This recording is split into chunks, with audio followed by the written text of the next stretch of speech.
जब वक्फ amendment act 2025 को parliament से पास करा लिया गया था और जब प्रेसिडेंट का इस पे एसेंट मिल गया था, उसके बाद देश में बहुत प्रोटेस्ट हुआ इसके खिलाफ। मुस्लिम लोगों का ये कहना था कि उनका प्रिविलेज जो है छीना जा रहा है, उनके जो वक्फ वाई यूजर है उसको जो है सो छीना जा रहा है। और जो वक्फ एक्ट में अमेंडमेंट किए गए थे कि इसमें नॉन मुस्लिम को भी शामिल किया जाएगा, इन सब चीजों को लेकर के देश में बहुत ज्यादा प्रोटेस्ट हुआ। उसके बाद बहुत सारे लोगों के थ्रू सुप्रीम कोर्ट में एक पेटिशन फाइल किया गया। पेटिशनकर्ताओं का ये कहना था कि ये जो अमेंडमेंट है वो अनकॉन्स्टिट्यूशनल है, ये इंडियन कॉन्स्टिट्यूशन के सेक्युलर कैरेक्टर को वायोलेट करता है, मुस्लिम कम्युनिटी से उसका प्रिविलेज छीना जा रहा है। पेटिशनकर्ताओं का ये कहना था कि ये जो अमेंडमेंट एक्ट है ये कॉन्स्टिट्यूशन के आर्टिकल 14 को, इक्वालिटी को और सेक्युलरिज्म को, उसके बाद प्रॉपर्टी राइट्स को जो है सो वायोलेट करता है। और नॉन मुस्लिम एंट्री को भी लेकर के पेटिशनकर्ताओं का कहना था कि ये गलत हो रहा है। तो इस पे केंद्र सरकार से जवाब मांगा जा रहा था, मतलब कि सरकार को एफिडेविट फाइल करना था। और जब पेटिशन फाइल किया गया उसका सुप्रीम कोर्ट ने केंद्र सरकार से बहुत सारे क्वेश्चन किए, जैसे कि क्या ये वक्फ एक्ट जो है वो अनकॉन्स्टिट्यूशनल है या फिर कॉन्स्टिट्यूशनली वैलिड है कि नहीं, क्या ये एक्ट सेकुलरिज्म एंड इक्वालिटी के प्रिंसिपल को वायोलेट करता है।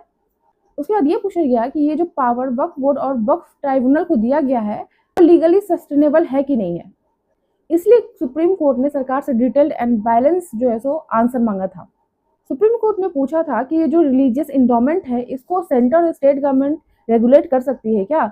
मतलब ये है कि ये जो रिलीजियस चीजें होती हैं तो इसमें सरकार जो है सो इंटरफेयर कर सकती है क्या, जैसे कि रिलीजियस चीजें जो हैं सो मस्जिद से हो या फिर किसी चीज से हो जो दान में दी जाती है उस पर सेंट्रल और स्टेट सरकार रेगुलेट कर सकती है क्या उसको।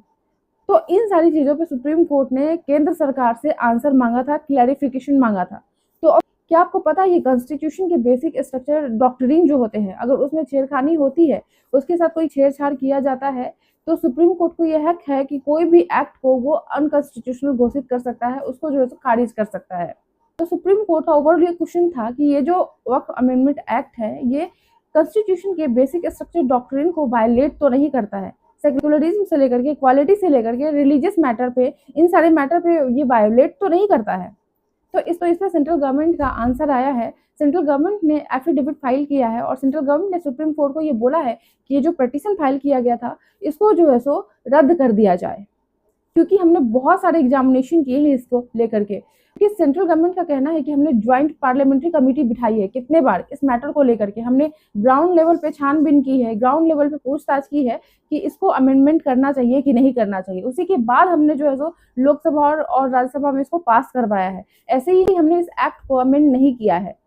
इस पर सरकार ने 1332 पेज का जो है सो आंसर दिया है। ये एफिडेविट वक्फ एक्ट 1995 को स्ट्रांगली डिफेंड करता है। केंद्र सरकार का ये कहना है कि ये जो वक्फ अमेंडमेंट एक्ट है ये परफेक्टली वैलिड है और ये अमेंडमेंट कॉन्स्टिट्यूशन के पावर के थ्रू ही किया गया है। केंद्र सरकार का कहना है कि कोई भी फंडामेंटल राइट जो है सो वायलेट नहीं हो रहा है इसमें। ये जो वक्फ यूजर है इसके थ्रू वक्फ बोर्ड को ये पावर दिया गया था कि ये कोई भी प्रॉपर्टी, चाहे वो पब्लिक हो या फिर प्राइवेट हो, किसी भी प्रॉपर्टी को अगर वक्फ बोर्ड ये बोल देता है कि वक्फ प्रॉपर्टी है तो वो वक्फ का हो जाता था। उस पर वो इंसान या फिर कोई भी कंपनी दौड़ते रह जाए सुप्रीम कोर्ट या हाई कोर्ट कहीं भी, लेकिन जो है सो और उसको प्रूफ करने के लिए दिन रात एक भी करते तो भी ये प्रूफ नहीं हो पाता था कि वो प्रॉपर्टी जो है सो उस पार्टिकुलर इंसान या उस पार्टिकुलर कंपनी की है। उसके बाद वो प्रॉपर्टी जो है सिर्फ और सिर्फ वक्फ हो जाता था। तो इस चीज को हटाना बहुत जरूरी था, इसमें अमेंड करना बहुत ही जरूरी था। और क्या था कि वक्फ बोर्ड में कोई भी नॉन मुस्लिम मेंबर नहीं था, जिसकी वजह से जो भी मुस्लिम मेंबर थे वो अपनी मनमानी करते थे और वो जो है सो इन सारी चीजों को अपनी तरीके से डील करते थे। लेकिन इसमें जो प्रॉपर्टी आती थी तो ये तो कोई रिलीजियस मैटर नहीं था ना, मतलब कि अब कोई जैसे कि अब पार्लियामेंट को ही बोल दिया गया कि ये पार्लियामेंट जो है वो वक्फ की प्रॉपर्टी है, तो ये तो हिंदू मुस्लिम कुछ भी नहीं है ना, तो इसमें तो सारे ही इन्वॉल्व है ना। मतलब किसी भी चीज को वो बोल दे कि हाँ ये प्रॉपर्टी जो है तो हमारी है, तो हिंदू की भी प्रॉपर्टी हो सकती है ना कि वो हिंदू की प्रॉपर्टी उनकी हो जाएगी। तो अगर उसमें नॉन मुस्लिम जो है मेंबर बिठाया जाएगा तो ये चीजें थोड़ा सा क्लियर रहेगी। तो सरकार का ये कहना है ओवरऑल कि ये जो अमेंडमेंट एक्ट है ये कहीं से भी अनकॉन्स्टिट्यूशनल नहीं है, कहीं भी किसी चीज को जो है सो वायोलेट नहीं करता है। बहुत सारे मीटिंग्स के बाद जो है सो ये चीजें तैयार की गई हैं।